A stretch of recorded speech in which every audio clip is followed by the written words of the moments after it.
Let us all give them a round of applause.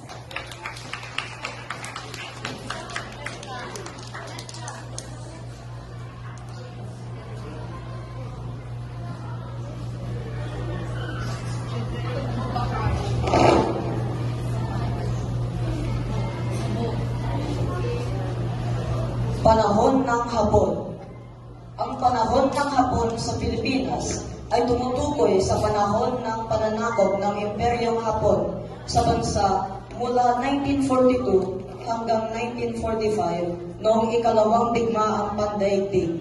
Ito ay nagsimula ng sakupin ng Hapon ang Pilipinas matapos ang pagbagsak ng Bataan noong Abril 1942. Sa panahon ng pananakop ng Hapon, naranasan ng Pilipinas ang matinding pagdurusa at pang-aabuso.